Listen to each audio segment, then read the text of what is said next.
Ladies and gents, how are we feeling today? I hope your life is blessed. My name is Jonathan, or you guys can just call me Yoni for short, and welcome to another episode of this channel. And today, we're going to be going over the beauty of keeping your camera still, the beauty of not moving your camera at all. When living in a world where everything moves so fast, there really is a beauty of capturing it without having to do anything at all. And in most cases, we can classify this as what I like to call the static shot. Now, this shot technique is something most of us have probably already used, and it's a shot technique that I'm currently using right now to film this episode. But I think a lot of people don't necessarily comprehend how powerful this shot technique really is because of how widely used it's become in a lot of filmmaking.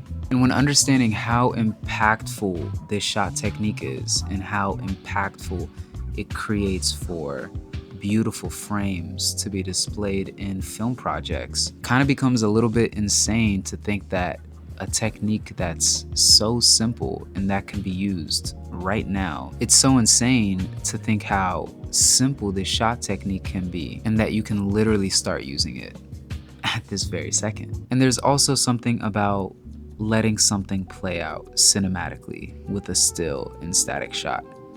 It's almost like you're giving breathing room visually to take in a scene and forces you to pay attention with what's going on in that film.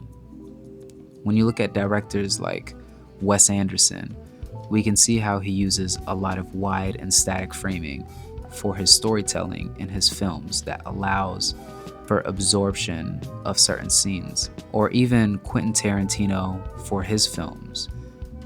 We can also look at other directors like Cole Bennett and Dave Free for some of their music videos when they work with artists like Lil Yachty and Kendrick Lamar, and how consistently they use a static shot to tell stories in their projects as well. And it's also interesting to me how there's this idea and assumption that you need to use all of these fancy shot techniques and utilize fancy camera equipment and different types of stands, whatever the case may be, in order to create a good project, when in reality, 70% of what you see being shot in a lot of film projects, movies, music videos, or even on social media, even a lot of the projects that I have shot, have just been used with the simple technique of leaving your camera in place on a tripod. And as for me, I probably use the static shot for 70% of my films for storytelling, because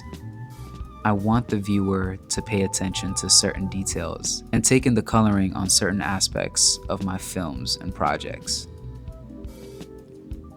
And another reason why I really love utilizing this shot technique is really because of how simple and easy it is to use. All you really need is a camera and a tripod. And as for me, I'm a really big believer in less is more.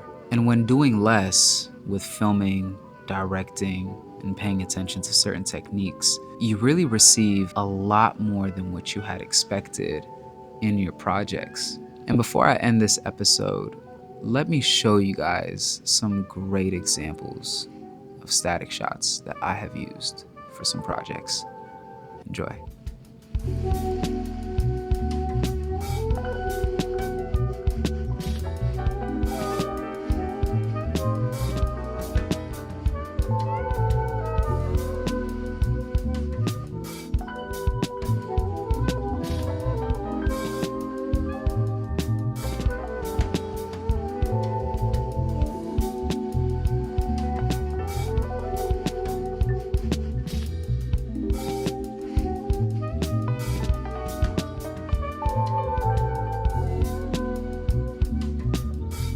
And ladies and gentlemen, that will do it for today's episode. Thank you for taking the time for watching this. And as always, we're going to keep it simple.